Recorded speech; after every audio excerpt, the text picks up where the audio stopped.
കാണൂ പരസ്യരഹിതമായ ഏറ്റവും പുതിയ എപ്പിസോഡുകൾ.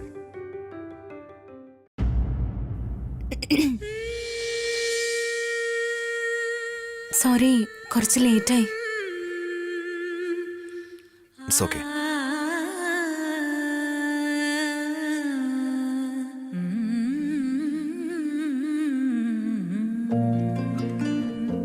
Thank you. ഇനി മുതൽ ഈ താങ്ക്സ് ഒന്നും വേണ്ട.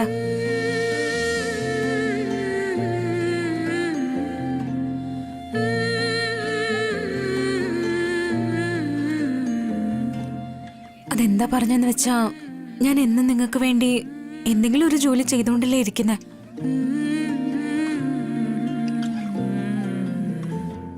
ഓരോ തവണ എന്നോട് താങ്ക്സ് പറഞ്ഞാൽ അത് ശരിയാവില്ല.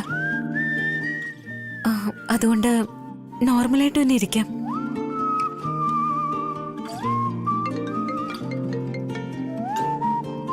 ഹലോ ബോബി, എനിക്കിപ്പോൾ വരാൻ കഴിയില്ല. എൻ്റെ ഷെഡ്യൂൾസ് ഒരു 2 ദിവസത്തേക്ക് പോസ്റ്റ്പോൺ ചെയ്തേക്ക്. ഓക്കെ, ഓക്കെ ആണേ. ബൈ. Thank you.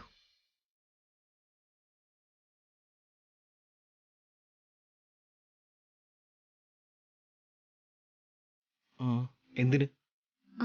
അത് നിങ്ങൾ 2 ദിവസം ഇവിടെ താമസിക്കാൻ വേണ്ടി ഓഫീസിലേക്ക് വരില്ല എന്ന് ബോബിയോട് ഇപ്പൊ ഫോണിൽ പറഞ്ഞില്ലേ? എന്നാ ഇനി തൊട്ട് നമ്മൾ തമ്മിൽ താങ്ക്സ് വേണ്ട.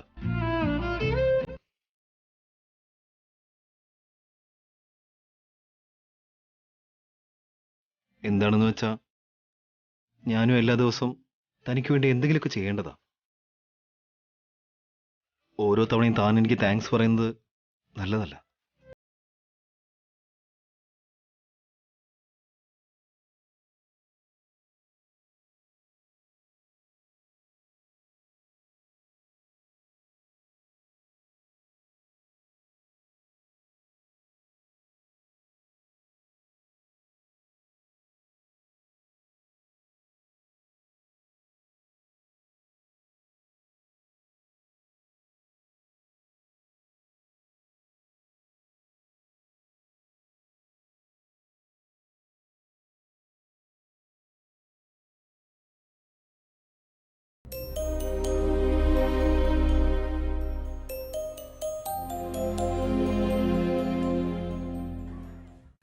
ആണോ മോളെ? നന്നായിരിക്കട്ടെ. ഓ, അങ്ങനെയാണോ? ആ, സന്തോഷം. വേറെന്താ മോളെ? ആ, എന്താ എഴുതി കൊടുക്കാനോ? ആ, എഴുതി. കാർത്തിക മോൾക്ക് എഴുത്തിയോട് എന്തോ പറയണമെന്ന്. ഇതാ. ഹലോ, യാത്രയൊക്കെ സുഖമായിരുന്നോ? അവിടെ എല്ലാരും നന്നായിരിക്കുന്നോ? സാരമില്ല മോളെ, 2 ദിവസം കൂടെ ഇവിടെ തങ്ങിയിട്ട് വന്നാ മതി. ശരി, എന്നാ വെക്കട്ടെ.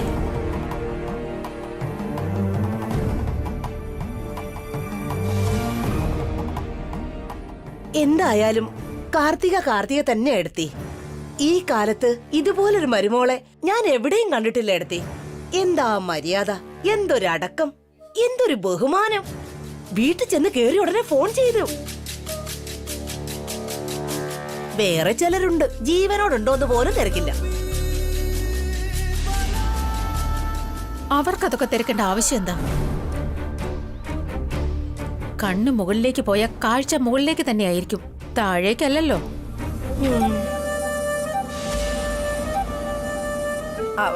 നോക്ക് ഭാവനെ, നിന്നെ പറ്റിയൊന്നും വിചാരിക്കല്ലേ. നിന്റെ അനിയത്തി വസുവിനെ പറ്റിയായി പറയുന്നതൊക്കെ. വീട്ടില് ചെന്ന ഉടനെ കാർത്തിക ഫോൺ ചെയ്തു. വസു വിളിച്ചില്ലല്ലോ. എന്തിനാ ഏട്ടത്തി അവളെ വിളിക്കുന്നേ? ആ വീട്ടിൽ ചെന്ന ഉടനെ ഈ വീടൊക്കെ അവള് മറന്നു കാണും. ആ വീട്ടിലേക്ക് പോവാൻ വേണ്ടി ഈ വീട്ടിലേക്ക് ഫോൺ ചെയ്യിപ്പിച്ചു. പിന്നെന്തിനാ അവൾ ഈ വീട് ഓർക്കുന്നത് എടുത്തി?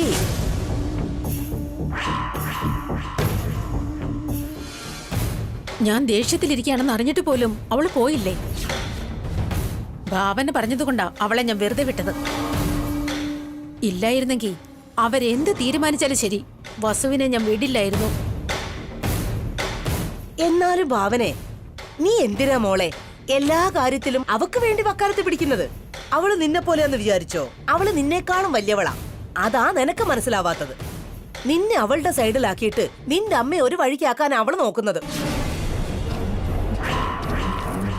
എന്തൊരു അഹങ്കാരം അവക്ക്. ഏട്ടത്തിക്ക് ഇഷ്ടമല്ലെന്ന് പറഞ്ഞിട്ട് പോയത് കണ്ടില്ലേ? പോയിട്ടൊരു ഫോണെങ്കിലും ചെയ്തോ? വസു വിളിച്ചിരുന്നു ഇളയമേ. വെറുതെ കള്ളം പറയാതെ ഭാവനെ. ആവശ്യമില്ലാതെ വസുവിന് വക്കാലത്തുമായിട്ട് വരണ്ട. നിനക്കുള്ള ഒരു ഗുണം പോലും വസുവിൽ എനിക്ക് കാണാൻ പറ്റിയിട്ടില്ല. ഭാവനെ വഴക്ക് പറയേണ്ടയിടത്തി ചെറിയ പെണ്ണായ കാർത്തികയ്ക്കുള്ള വിവരം പോലും വസുവിനില്ലെന്ന് വെച്ചാ?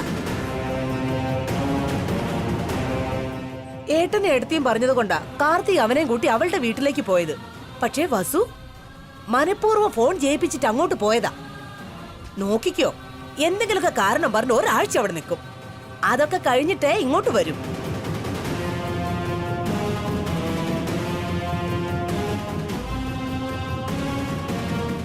അങ്ങനെ എന്തെങ്കിലും അവള് ചെയ്താ വന്ന ഉടനെ അവളെ ഞാനൊരു പാഠം പഠിപ്പിക്കും.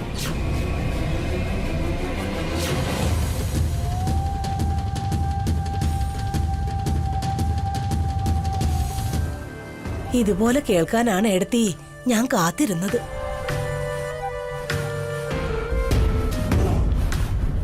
ഇന്നെന്താ ഉണ്ടാക്കാൻ പോകുന്നത് ഭാവനെ? എന്തുണ്ടാക്കിയാൽ എന്താ ഇളയമേ? ഇളയമ്മയുടെ വയറ് നിറഞ്ഞില്ലേ? ആ, എന്താ മോളെ നീ പറയുന്നേ? കഴിക്കാതെ എങ്ങനെ വയറുന്നറിയും? കാർത്തികയെ നല്ലതാക്കി കാണിക്കാൻ വേണ്ടി വസുവിനെ ഇങ്ങനെയൊക്കെ പറയേണ്ട കാര്യമുണ്ടോ? നന്നായിട്ടുണ്ട് മോളെ. കാർത്തിക എന്ത് ചെയ്തോ വസു എന്ത് ചെയ്തില്ലയോ അതല്ലേ ഞാൻ പറഞ്ഞുള്ളൂ. അത് തെറ്റാണോ? അമ്മായും മരുമക്കളും ഒരേ വീട്ടില് സന്തോഷത്തോടെ കഴിയണം. ഇളയമ്മ ഇങ്ങനെ എരികേറ്റി വിട്ടാൽ എങ്ങനെയാ? ആ, നിങ്ങൾ ഒന്നായിരിക്കണമെന്ന് വെച്ചാ ഞാൻ എന്താ വേറെ എവിടെങ്കിലും ആണോ താമസിക്കുന്നത്? ഞാനും ഈ വീട്ടിൽ തന്നെ ഉള്ളതാ മോളെ. നിങ്ങൾ നല്ലത് ചെയ്തില്ലേലും കുഴപ്പമില്ല ഇളയമ്മ. ഇങ്ങനെ കുത്തിത്തിരിപ്പുണ്ടാക്കാതിരിക്കെ. ഇളയമ്മ എന്ത് പറഞ്ഞാലും അമ്മ വിശ്വസിക്കും. അല്ല, നീ എന്താ ഈ പറഞ്ഞു വരുന്നത്? വഴക്കുണ്ടാക്കിച്ചിട്ട് നോക്കി നിൽക്കുന്നത് പോലെ തോന്നുന്നുണ്ടോ? ഇളയമ്മ എന്ത് വേണമെങ്കിലും വിചാരിച്ചോ. ഞാനും വസുവും കാർത്തികയും ഇളയമ്മയ്ക്ക് മക്കളെ പോലെയാ. ഇളയമ്മ ഞങ്ങളെ അമ്മയെ പോലെ സ്നേഹിച്ചില്ലെങ്കിലും ദ്രോഹിക്കാതിരുന്നാ മാത്രം മതി. ഏട്ടത്തില്ലാത്ത നേരം നോക്കി നീ എനിക്ക് ബുദ്ധി പറഞ്ഞു തരികയാണോ? ആദ്യം നിന്റെ വാ ഞാൻ അടപ്പിക്കും.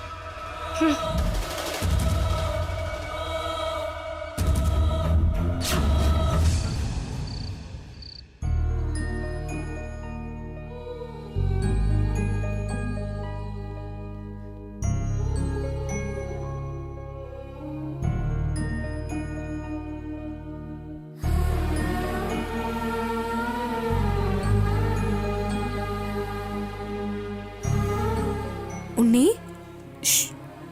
നല്ല ഉറക്കോ, എണീപ്പിക്കണ്ട. അമ്മ എന്തിനാ അവനെ ഇവിടെ കിടത്തി ഉറക്കിയത്? ഉറക്കം വരുന്നെന്ന് പറഞ്ഞു, അവനെ കിടത്തി ഉറക്കി. എന്നോട് വെറുതെ ഓരോന്ന് പറയില്ലേ. വേണോന്ന് വെച്ചില്ല ഇങ്ങനെയൊക്കെ ചെയ്യുന്നേ. അതിന് ഞാൻ എന്ത് ചെയ്തെന്നാ? അവനെ കിടത്തി ഉറക്കുന്നതും കൂടെ തെറ്റാണോ ഇപ്പോ? വന്നപ്പോ മുതൽ എന്നോട് വഴക്കുണ്ടാക്കിക്കൊണ്ടിരിക്കുക. എന്തിനാ മോളെ നിന്റെ അമ്മ ഇങ്ങനെ വേദനിപ്പിക്കുന്നേ? അച്ഛാ, അമ്മയുടെ അഭിനയം തന്നെ എനിക്ക് താങ്ങാൻ പറ്റുന്നില്ല. അച്ഛനും കൂടെ പെർഫോമൻസ് ആരംഭിക്കില്ലേ? കേട്ടല്ലോ ഏട്ടനോട് എന്താ പറയുന്നേന്ന്. വസു ആകെ മാറിപ്പോയെന്നേ. ഇത് നമ്മുടെ പഴയ വസുവൊന്നും അല്ല, വേറെ വസു, പുതിയ വസു. എനിക്കും അങ്ങനെ തന്നെ തോന്നുന്നു സുശീല. പുതുതായി കാണുന്നത് പോലെ ഇരിക്കുന്നു വസുവിനെ. അമ്മ മാത്രമേ ഉള്ളൂ എന്ന് വിചാരിച്ചു. അച്ഛനും അമ്മയുടെ കൂടെ ചേർന്നോ? ഞങ്ങള് പഴയതുപോലെ തന്നെയാ. നീയാ ഞങ്ങളോട് വഴക്കുണ്ടാക്കിക്കൊണ്ട് വരുന്നേ. അതിന് മാത്രം ഞങ്ങൾ എന്ത് തെറ്റാ ചെയ്തേ? പറഞ്ഞേ. അമ്മയ്ക്ക് സുശീല എന്നല്ല, വല്ല ശീല എന്നോ ജയഭാരതി എന്നൊക്കെ വേണം പേര് വെക്കാൻ. കേട്ടില്ലേ? അവള് മാറിയെന്ന് മാത്രമല്ല എന്റെ പേരും കൂടെ മാറ്റാൻ നോക്കുക. അപ്പൊ ഭഗവാനെ, എന്തൊക്കെ കാണണം. എന്റെ ദൈവമേ, എന്തിനാ അമ്മ എന്നെ ഇപ്പൊ റാഗ് ചെയ്യുന്നേ? ഇപ്പൊ എന്താ? ഉണ്ണി നിങ്ങളുടെ കൂടെ ഉറങ്ങണം, അത്രയല്ലേ ഉള്ളൂ. ഓ അതെ മോളെ, എനിക്ക് നല്ല ഉറക്കം വരുന്നു. മോള് പോകുമ്പോ കഥക് ചാരിയിട്ട് പോയിക്കോ. വേഗം പോയി കിടന്നോ.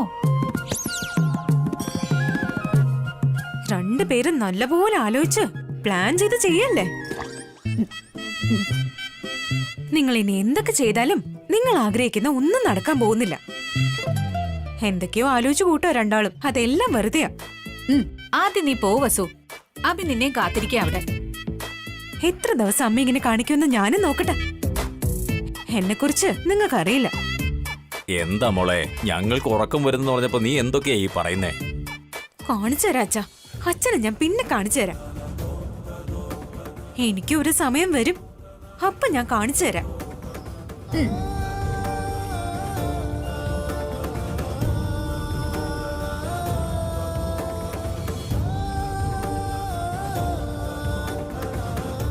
എന്തിനാ അവളെ ഇങ്ങനെ ദേഷ്യം പിടിപ്പിക്കുന്നത്?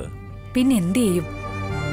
ഉണ്ണിയെ കൂടെ കിടത്തിയിട്ട് അബിയുടെ അടുത്തുനിന്ന് മാറി നിൽക്കാൻ ഇങ്ങനെ നോക്കുമ്പോ ഇനി എങ്ങനെയാ മാറുന്നതെന്ന് എനിക്കും ഒന്ന് കാണണം. എന്റെ അടുത്ത് അവളുടെ വേലയൊന്നും നടക്കില്ല. കുതിരയെ കുളത്തിനടുത്ത് കൊണ്ടുപോകാന്നല്ലാതെ അതിനെ നിർബന്ധിച്ച് വെള്ളം കുടിപ്പിക്കാൻ പറ്റില്ലല്ലോ. എന്ന് വെച്ച് അങ്ങനെ വിടാൻ പറ്റുമോ?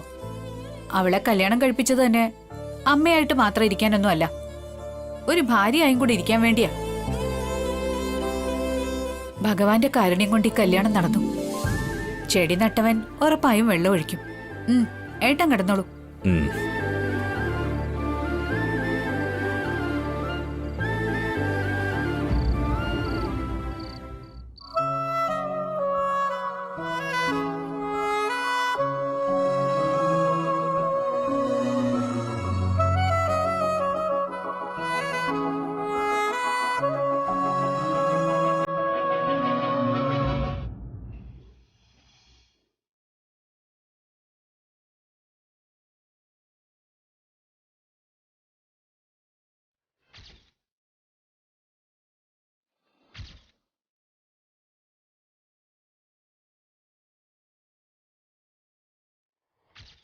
അകത്ത് കിടന്ന അദ്ദേഹത്തിന്റെ മേളിൽ കൈയെടുത്തിടുവോ ഞാൻ എന്നും പറഞ്ഞ് പുറത്തു പോയി കിടന്ന അദ്ദേഹത്തെ എനിക്ക് വിശ്വാസമില്ലെന്ന് അദ്ദേഹം തെറ്റിദ്ധരിച്ചാൽ ഞാൻ എന്ത് ചെയ്യും?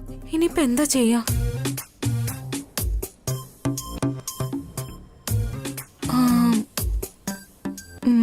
യെസ്, അങ്ങനെ ചെയ്താൽ കുഴപ്പമില്ല.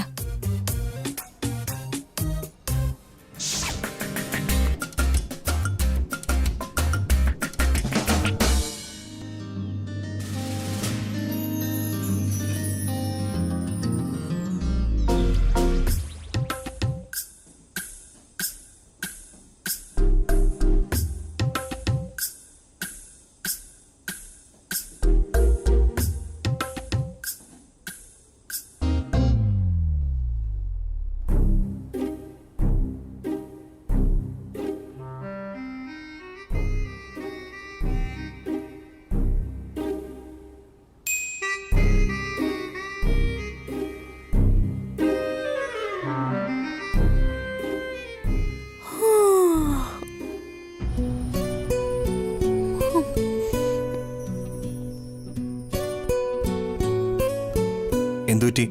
ഉറക്കം വരുന്നുണ്ടോ? നിങ്ങൾക്ക് ഉറക്കം വരുന്നില്ലേ? ഇല്ല.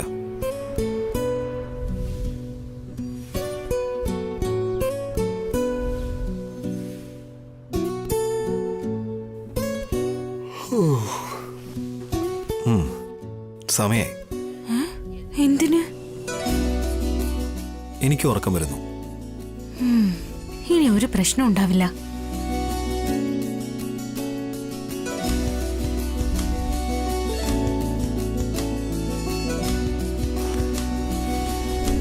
Okay, good night.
എന്താ ഇപ്പൊ ഇദ്ദേഹം കൈയിടുന്നേ?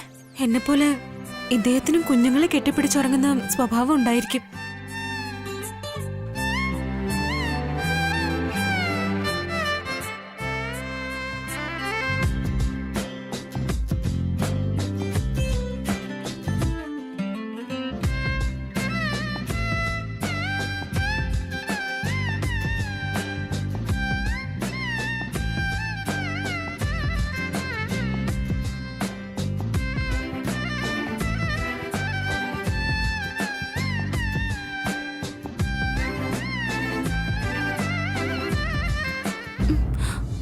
ഇതെന്താ ഇത്രയും അടുത്ത് വന്ന് കിടക്കുന്നേ? കുട്ടികളുടെ അടുത്ത് കിടക്കുന്നത് ഒരു ശീലമാണെന്ന് തോന്നുന്നു. ഇപ്പൊ ഞാൻ എന്താ ചെയ്യാ?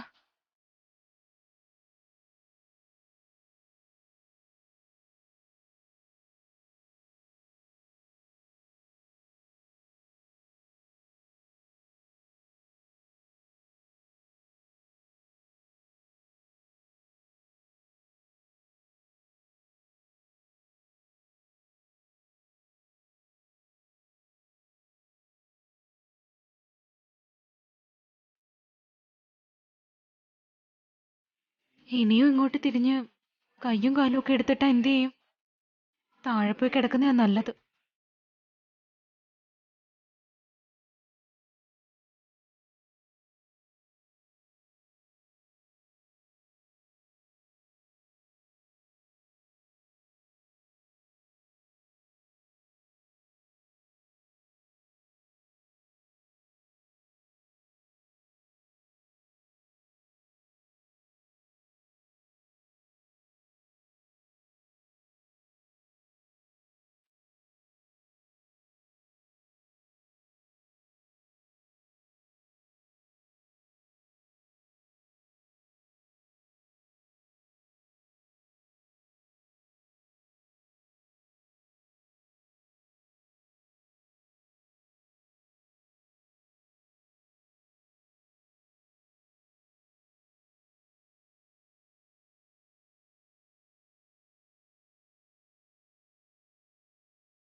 എന്റെ വസു, നിനക്ക് എന്തൊക്കെ കഷ്ടപ്പാടാണെന്ന് നോക്കി.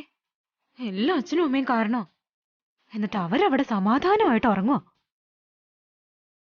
എനിക്ക് മാത്രം ഉറങ്ങാനേ പറ്റുന്നില്ല.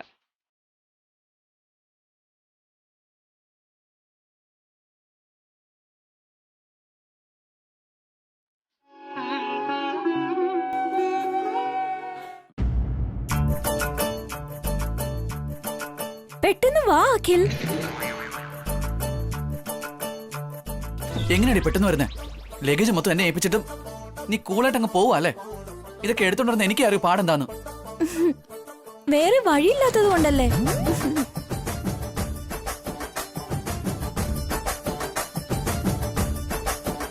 ആ എടുത്തി വന്നോ? Over action Karthika. സുഖല്ലേ? അമ്മ അച്ഛന് സുഖമായിരിക്കുന്നു. അവരെ പറ്റിയൊക്കെ പിന്നെ പറയാം. ആദ്യം അമ്മ എവിടെയാണെന്ന് പറ. എന്തു പറ്റി മോളെ? വന്ന ഉടനെ എന്നെ പറ്റി തിരക്കുന്നേ? അമ്മേ,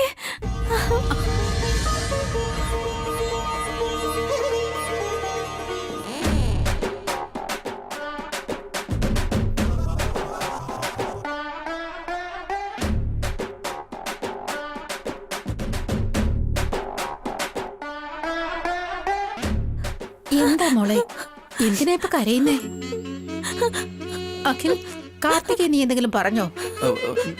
ഞാനെന്ത് പറയാനമ്മേ? അഖിൽ എന്നെ ഒന്നും പറഞ്ഞില്ല അമ്മേ.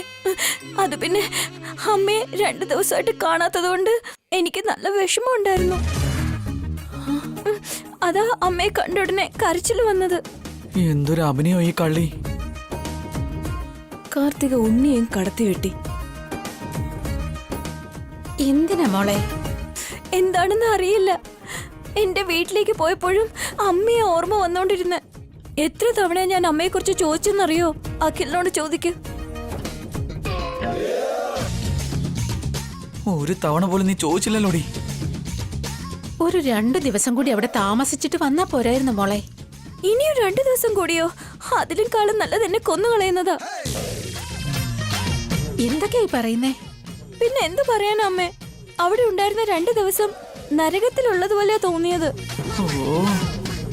നിന്റെ സ്വന്തം വീട്ടിലേക്കല്ലേ പോയത്? ഇനി മുതൽ എനിക്ക് ഇത് തന്നെയാണ് ജനിച്ച വീട്. അമ്മ എനിക്ക് അമ്മായിയമ്മയല്ല, സ്വന്തം അമ്മയാ. ഇനി ഒരിക്കലും എന്റെ വീട്ടിലേക്ക് പോ എന്നോട് പറയരുത്. അമ്മ എന്നോട് പറഞ്ഞാലും ഞാൻ ഒരിക്കലും പോവില്ല അവിടേക്ക്. ശരി മോളെ, നിങ്ങൾ പോയി ഫ്രഷ് ആയിട്ട് വാ. അഖിൽ കൂട്ടിക്കൊണ്ടു പോ. ഒരു തവണ എനിക്ക് അമ്മയെ കൊതി തീരുന്നതുവരെ കണ്ടോണ്ടിരിക്കാൻ തോന്നുവാ.